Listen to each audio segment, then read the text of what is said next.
I was just wondering, atheists, their main point is in evolution, like that's what they believe, and you didn't really talk about that at all, so I was just wondering how or what way do you disprove the theory of evolution from a biblical and scientific standpoint?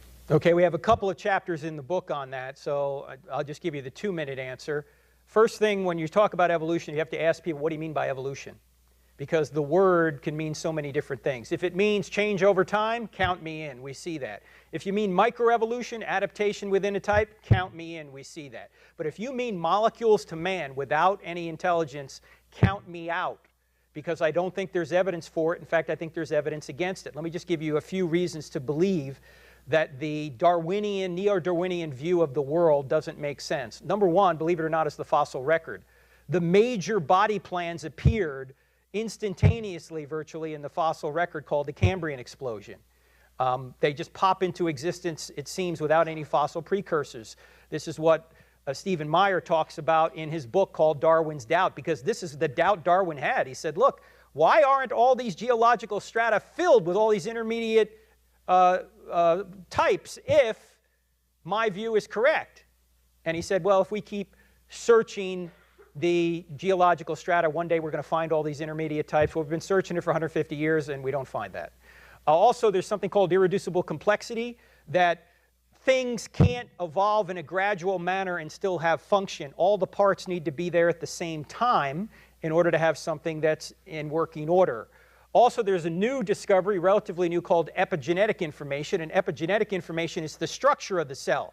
They used to think that DNA was destiny, that if you could alter DNA, you could get any body type you want. Now we know that's not true. You can mutate DNA from now till doomsday, you'll never get a new body plan, because you need the structure of the body plan, not just the DNA, and DNA doesn't give you the structure. In fact, you could liken DNA to a software program and liken epigenetic information to the wood and nails and wires and cement that puts together this room. The software might be or DNA might be the software that gives you the plan to create the room, but in order to create the room, you need hard materials to do so. And DNA doesn't give you the hard materials. There's genetic limits to change. That's another problem. Even using all of our intelligence to breed, say, different types of dogs, we can't break the genus of dogs. We run into genetic limits. Well, if we can't, using all our intelligence, break genetic limits, why should we expect an unintelligent process to do so? I don't think we should. But let me hasten to say this. Let's say, for the sake of argument, that macroevolution is true, that the Darwinists are right, that this Darwinian viewpoint is true. Does that mean God does not exist or Jesus didn't rise from the dead? No. So even if they're right, it doesn't affect whether or not Christianity is true. It might create problems for biblical inerrancy in the Old Testament, but it doesn't mean that God doesn't exist or Jesus didn't rise from the dead.